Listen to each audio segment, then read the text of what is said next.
संगम नगरी की फूलपुर सीट से उपचुनाव के प्रत्याशी मुस्तफा सिद्दीकी जी इस समय हमारे साथ मौजूद हैं, जिन्हें समाजवादी पार्टी की तरफ से प्रयागराज की फूलपुर विधानसभा सीट से उपचुनाव के लिए उम्मीदवार बनाया गया है।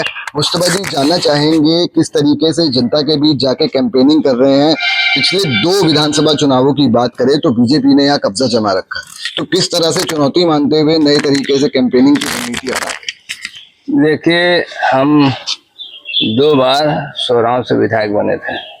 उसी आरक्षित हो गई, रिजर्व हो गई तो हम प्रतापपुर में गए। एक बार हम वहाँ भी बने। फिर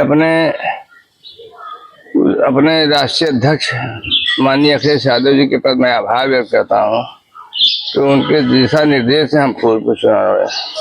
अब फूलपुर चुनाव भी जो लड़े तो चूँकि 10-12 दिन समय मिला था, तो 10-12 दिन में नया क्षेत्र था, कैंपेनिंग हमने बहुत किया, लेकिन 1 लाख से ज़्यादा वोट मिला। 2-2.5 हज़ार वोट से उन लोगों ने हराने का काम किया, लेकिन कोई भी जनता है इस मानने की बात तो तैयार नहीं है कि विधायक जी हारे हैं। और हमारे राष्ट्रीय अध्यक्ष भी नहीं मानते आज तक कि आप हारे हैं, लेकिन हार गए तो हार गए। उसके बाद से इधर 2 साल से हमने इसकी तैयारी की और 2 साल से मैं बराबर क्षेत्र में लगा हूँ, क्योंकि मैं फूलपुर का मूल निवासी हूँ। हमारा घर, हमारा फूलपुर थाना, फूलपुर तहसील, फूलपुर ब्लॉक सब हमारे गांव उसी में आते हैं। हमारी शिक्षा दीक्षा उसी में आती है। और उसके बाद हमारा जो छोटा मोटा कारोबार है वो भी फूलपुर में है। तो 24 घंटा में 14 घंटा फूलपुर रहते हैं, चाहे हम जीते चाहे हारें। तो फूलपुर जनता बचपन से, जब से पैदा हुए तब से हमको जानती है। और अभी तक फूलपुर ब्लॉक का, फूलपुर टाउन एरिया का कोई भी विधायक हमारे फूलपुर में नहीं बना। और फूलपुर की यथा स्थिति जितना हमको मालूम है वो किसी दूसरे क्षेत्र से आकर के यहाँ रहने शायद उनको उतना न मालूम। हालांकि जो चुनाव लड़ रहे हैं बीजेपी से, उनकी माता जी को हमने 2004 में पार्लियामेंट लड़ाया था बहुजन समाज से, और अपने क्षेत्र से हम विधायक थे उस समय, हमने उनको जिताया भी था और ये भी हमारे साथ विधायक थे। तो हमारा उनका कोई आपसी बैर नहीं, हमारा उनका सिर्फ विचार और सिद्धांत लड़ाई है। हम लोग किन्हीं कारणों से जब हम लोग बीएसपी छोड़े हैं तो हम लोग जो है उनके विचार सिद्धांत भाजपा पसंद है उसमें चले गए। हमको विचार और सिद्धांत समाजवादी पार्टी का समझ में आया, हम उनमें चले गए। और चूंकि मैं मानवर काशीराम जी का भक्त था, उनका हमारे आदर्श से उन्होंने ही हमको पार्टी ज्वाइन की थी। और उनके मरणोपरांत हमने देखा कि जो उनके ख्यालात थे दलित गरीबों के और लोगों को, मजलूमों की मदद करना, विकास करना, वही चीज़ हमने अपने राष्ट्रीय अध्यक्ष माननीय अखिलेश यादव में देखा। और आज उन्होंने पीडीए बना करके सारे समाज को, मतलब ऐसा नहीं, हर समाज को, पिछड़े वर्ग को, दलित को, अल्पसंख्यक को, सवर्ण को भी, सबको लेके चल रहे हैं। और इसका नतीजा आपने देखा कि हम लोग लोकसभा पार्लियामेंट में 37 एमपी हमारी पार्टी से, 6 सहयोग 43 एमपी हम लोग जीत गए। और ये भी देखा आपने कि फूलपुर से जो हम 2 साल तैयारी किए थे, अभी 2 महीने पहले चुनाव हुआ, उसमें हम 18,000 वोट से जीत दिलाए हैं अपने पार्टी को। तो हमारा अच्छा माहौल बना हुआ है। सारे दलित समाज आज समाजवादी पार्टी में हर तरीके से जुटे हुए हैं और हर अल्पसंख्यक और सवर्ण भी हमारे साथ जुटा हुआ है। सिद्दीकी जी, हमको पूरा विश्वास है कि हम सिद्दीकी जी, मैं जातीय समीकरण की फूलपुर सीट की बात करना चाहूंगा।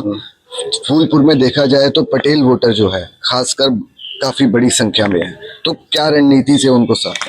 ये एक गलतफहमी है, नहीं है। सबसे ज्यादा अगर जातिवाद आप पूछते हैं तो यादव समाज सबसे ज्यादा है। और ये एक भ्रम फैलाए हैं, चूंकि जीते हैं किसी पार्टी से वोट लेकर के। यही भ्रम सोराव में था। अभी आप किसी पूछिए कि सबसे ज्यादा पटेल कहाँ, लोग बताएंगे सोराव में। और सोराव जब मैं गया था तो लोगों ने हमसे यही कहा था कि यहाँ पटेल का अलावा जब से देश आया तब तक कोई जीता ही नहीं। हमने कहा भाई हम देते हैं, ट्राई करते हैं, हमको टिकट दिया गया है। और हम लड़े 2 बार और दोनों बार अच्छे वोट से जीते हैं। तो ये गलतफहमी दूर हो जानी चाहिए। और ये गलतफहमी अब इस बार आपको दूर हो जाएगी कि हाँ जाते वक्त जो आप बता रहे हैं कि हाँ ऐसा कुछ नहीं है। और फिर जातवाद में हमको तो पटेल भी वोट देता था, अभी 2022 में दिया है, काफी तादाद में दिया है, इस बार और ज्यादा दे रहा है। कैंपेनिंग कर रहे हैं, लोगों के बीच जा रहे हैं, फूलपुर की मूलभूत समस्याएं क्या समझ आ रही हैं? अगर जनता इस बार आपको फूलपुर से चुनती है तो ऐसे पहले कौन से बड़े 3 काम है जो आप जीतते ही करना चाहिए? देखिए, जैसे मैं इस घर में रहता हूँ तो मैं जानता हूँ ना इसमें क्या क्या कमी है। हम फूलपुर निवासी है, मूल निवासी, हमने बताया।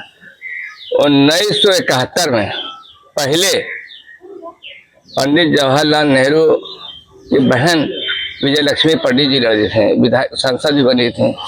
एक सरकारी स्कूल उन्होंने उस वक्त बनाया था 1971। इधर 45 साल में कोई दूसरा आज तक सरकारी स्कूल नहीं बना। एक हॉस्पिटल, हम लोग पढ़ने जाते थे तो बाजार में एक हॉस्पिटल था, उस हॉस्पिटल से हम लोग हो जाते, कोई चोट वोट लग जाता था, पट्टी उट्टी बनवाते थे। हम क्लास 6 में थे, 6, 7, 8 3 सरकारी हम पढ़े हुए रहते हैं। तो वहाँ पर वो धीरे धीरे धराशायी हो गया, गिर गया। तो उस अस्पताल को उठा के बिलांग में 2 कमरे में बना दिया। एक वहाँ शिक्षा के क्षेत्र में एक भी सरकारी स्कूल आज नहीं है। वही जो बताया कि इंटर लड़कियों का स्कूल बना था, उसके बाद दूसरा कोई न लड़कों का न कोई स्कूल नहीं बना, सरकारी स्कूल। बात तो प्राइवेट तो बहुत खुले हैं ज़्यादा। और एक भी कोई हॉस्पिटल वहाँ अच्छा नहीं है। वही पुराना खिस्सा पीटा जो आप 50 साल पहले हम लोग देखे, तो उसी को उठा के वहाँ रख दिया गया। तो सबसे ज़्यादा तो हम शिक्षा के क्षेत्र में प्रयास करेंगे। हालांकि अभी हमारी सरकार नहीं है, लेकिन फिर भी हम असेंबली में क्वेश्चन द्वारा अपनी बात कह के उसको मनवाने का काम करेंगे। और अगर नहीं होता है तो 2027 में निश्चित रूप से हमारे माननीय राष्ट्रीय अध्यक्ष माननीय अखिलेश की सरकार बनेगी। आप इसमें देख लेंगे। आप आखिरी सवाल, फूलपुर की जनता आपको क्यों चुने? इसलिए जनता हमको चुनेगी कि हम उनके बीच में रहते हैं, कभी उनसे अलग नहीं होते हैं, और हमारे जो है क्या नाम, हम मूल निवासी हैं। जितनी समस्या हम उनकी जानते हैं उतनी कोई दूसरा बाहरी नहीं समझ सकता। 8 दिन के अंदर